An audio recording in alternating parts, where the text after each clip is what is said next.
Bueno, bienvenidos todas y todos. Mi nombre es Isabela Char y me acompaña Analí Baraybar. Ambas somos responsables de un trabajo de investigación que hemos desarrollado en el Departamento de Educación de la Universidad Católica del Uruguay. Lo que queremos compartir con ustedes en esta instancia es, sobre todo, no los resultados de esta investigación, sino básicamente la metodología aplicada para este estudio sobre liderazgo pedagógico en contexto de pandemia. Bien. Bueno, como dijo Isabel, somos parte de un equipo de distintos profesores, estudiantes de maestría, estudiantes de la licenciatura, han participado en distintos órdenes de distinta manera en todo el proceso de investigación. Esta investigación se inició en este año, y bueno, un poco lo que quisimos visualizar fue qué pasó con la pandemia en relación a la gestión y al liderazgo. Nos preocupaba, qué había sucedido en ese contexto de pandemia en los colegios católicos, principalmente en lo que tiene que ver con el ciclo básico, en ese proceso tan importante. Entonces, nuestra investigación se centró específicamente en cómo perciben los docentes y los directores que se ha vivido esa pandemia, y cuáles fueron los emergentes y los aprendizajes de ese contexto.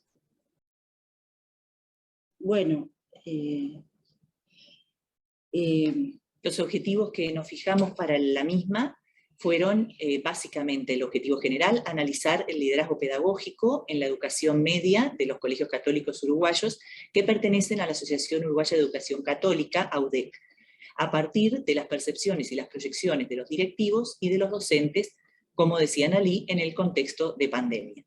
Y como objetivos específicos nos trazamos los siguientes: caracterizar el liderazgo pedagógico de los directivos de ciclo básico en contexto de pandemia en estos colegios, identificar las prácticas de liderazgo pedagógico consideradas acertadas en base a las percepciones de los docentes y de los directores, y sistematizar sus opiniones y relatos de experiencia en base a las dimensiones de liderazgo pedagógico analizadas.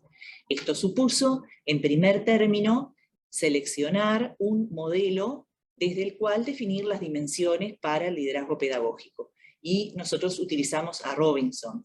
Robinson en 2014 realiza un modelaje en base a metaanálisis de investigaciones previas y concluye en 5 características, y posteriormente en 2019 agrega una más. Nosotros ya incluimos todas: la construcción de metas y expectativas, la dotación de recursos estratégicos en el contexto, la planificación, coordinación y evaluación de la enseñanza y el currículo, la participación en el aprendizaje y el desarrollo de los profesores, el ambiente educativo y el vínculo entre la escuela y la comunidad. A su vez, desde nuestra investigación generamos la posibilidad de que surgieran elementos emergentes en el trabajo de campo, surgidos básicamente a través de aprendizajes en este periodo tan particular, que pudieran dar lugar a quizás alguna dimensión más que se agregara. Bien, para abordar un poco esta problemática y estos objetivos, es que planteamos un modelo, un diseño mixto, en la idea de entender que es la integración de datos y la apropiación y la construcción de datos cualitativos y cuantitativos en las distintas etapas de la investigación. Entonces, esa idea de integrar los distintos elementos y poder tener una mirada más plural, más contextualizada, que me dé una mirada más profunda sobre la temática. En la conceptualización de Armando Sampieri, el diseño que utilizamos mixto es la integración múltiple, porque lo utilizamos tanto desde los objetivos, desde las técnicas, hasta el propio plan de análisis y informe y el reporte que vamos a hacer. Entonces, esa mirada múltiple. Bueno, aquí lo que planteamos son las distintas técnicas que seleccionamos. Fueron en distintas etapas, y primero hicimos a los directores. La primera selección que hicimos fue los colegios católicos, intentar visualizar qué sucede en esta lógica de los colegios católicos, cómo han abordado el liderazgo en este proceso de pandemia. Para eso hicimos una encuesta a los directores, que es un universo de 83 centros en todo el país.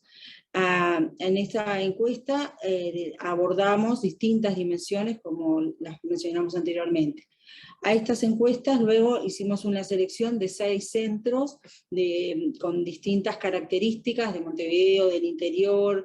Hicimos la selección también en referencia a ciertas preguntas que seleccionamos, por ejemplo, si habían considerado si era innovador o no el centro en ese periodo. Y luego en esos 6 centros hicimos entrevistas en profundidad a los directores, entrevistas a 2 docentes de cada colegio, teniendo en cuenta también, bueno, qué relación tenían con la tecnología, qué lugar tenían también en el propio centro, y incluimos una encuesta online a esos 6 centros, a todos los docentes implicados. Para obtener el aval del Comité de Ética de la universidad, nosotros hacemos el diseño del proyecto y todas las investigaciones que involucran personas pasan por el aval del Comité de Ética de la universidad. Queríamos aclararles un poquito con Analí por qué nosotros nos centramos en la parte de metodología. Y es que muchas veces es el escollo más importante. Los estudiantes y los docentes, muchas veces volcados a la investigación, nos damos cuenta que tenemos afinidad con cierta temática, pero la metodología nos frena en el deseo de investigar. Entonces quisimos centrar esta presentación compartiendo con ustedes lo que también vemos como un poco la trastienda de la investigación. A veces cuando uno las lee, las investigaciones parece que desde el inicio estaban premeditadas y se sabía exactamente cuáles eran los objetivos, cuáles eran las técnicas, y todo salió maravillosamente bien.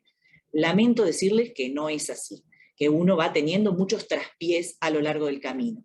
La universidad tiene como un requisito también para dar mayor garantía en el procesamiento ético de todas sus investigaciones, que pase por el Comité de Ética. Este comité analiza de cada investigación cuáles son los objetivos, si esos objetivos están en sintonía con la metodología que se sugiere, cómo se va a preservar el anonimato de quienes participan, si tienen información sobre lo que implica la investigación en términos de lo que puede generarles de molestia o de beneficios a quienes participan de ella, qué posibilidades van a tener de acceso a los resultados, cuáles son las personas responsables, y una declaración de participación voluntaria que llamamos también consentimiento informado, en el que se le explica todo esto a los participantes, en cada instancia en que se pide su opinión.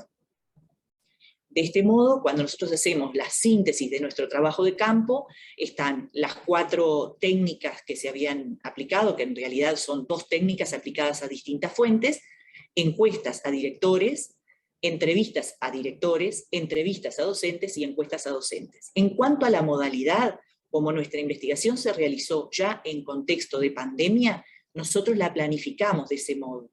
Diferente a lo que le ha sucedido a muchos de nuestros estudiantes en tutoría, donde haciendo sus tesis, su investigación para la tesis, se encontraron a mitad de camino con la necesidad de virtualizar los instrumentos y lo que habían pensado. Nosotros ya partimos de analizar lo que sucedía en los colegios y concretamente en el liderazgo pedagógico con técnicas aplicables en pandemia. Por tanto, cuando anotamos la modalidad, vemos que las encuestas a directores las realizamos de manera sincrónica, virtual y por Zoom, logrando una cobertura del 90%. Las entrevistas a los directores las planificamos de manera presencial, porque ahí ya la situación de pandemia había mejorado en nuestro país, y sincrónica virtual, en algunos otros casos, los que estaban en el interior, y la realizamos en duplas. Todas estas son decisiones metodológicas que nosotros fuimos ajustando y tomando, lo que nos garantizó un 100% de cobertura. En cuanto a las entrevistas a los docentes, todas ellas se organizaron de manera sincrónica, virtual, por Zoom, con un 100% de cobertura. Y luego la última técnica aplicada fueron las encuestas a los docentes, que se realizó en forma autosuministrada, online y asincrónica. En este caso, como ustedes verán, el porcentaje de cobertura bajó al 20%. Todavía tenemos por delante unos días más de diciembre en los que pensamos recoger alguna opinión más, pero cae abruptamente. Esto es una constante en materia metodológica en todas las investigaciones. Lo atribuimos a 2 cosas. La primera es que queda de manera autosuministrada y sumamente sujeta a la voluntad de quien quiere intervenir. Y lo otro es que también el tema de que sea asincrónica, en cualquier ratito se puede, pero en cualquier ratito también no se puede.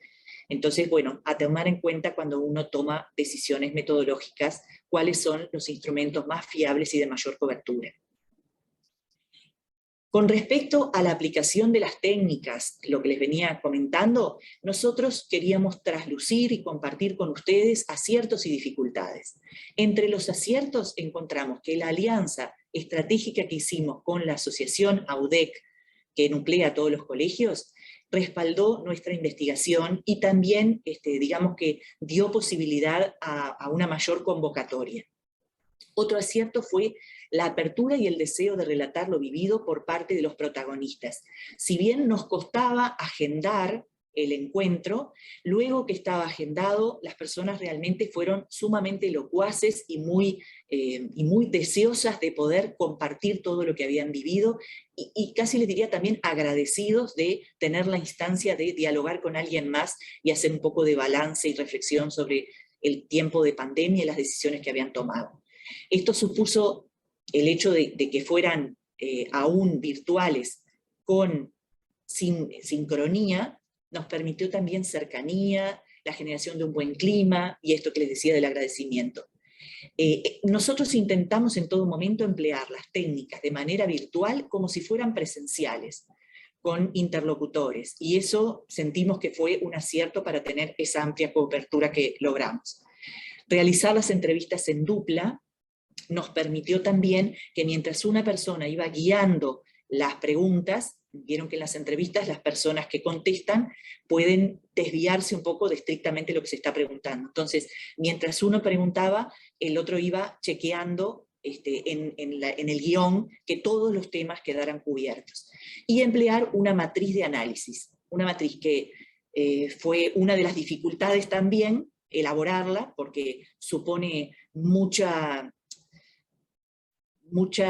precisión para no perder de vista dimensiones y subdimensiones, pero que luego facilita a la hora de tomar registro y procesar la información.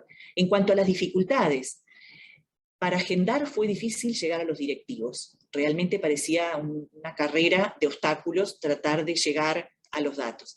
La base inicial de la que partimos no estaba del todo saneada y allí nos enlenteció confirmar la presencia, confirmar las personas, confirmar el mail que fuera el correcto, los nombres, en algún caso era una base un poquito atrasada, entonces ya los directivos no eran los mismos.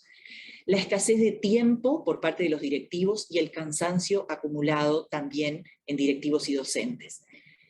La dispersión al responder en las entrevistas, esto que les decía antes, ¿no? Uno pregunta algo, pero la persona va uniendo sus propias ideas y a veces se aleja bastante de lo que uno inicialmente preguntó, contestando otras preguntas y anticipando del cuestionario parte de lo que uno tenía para más adelante.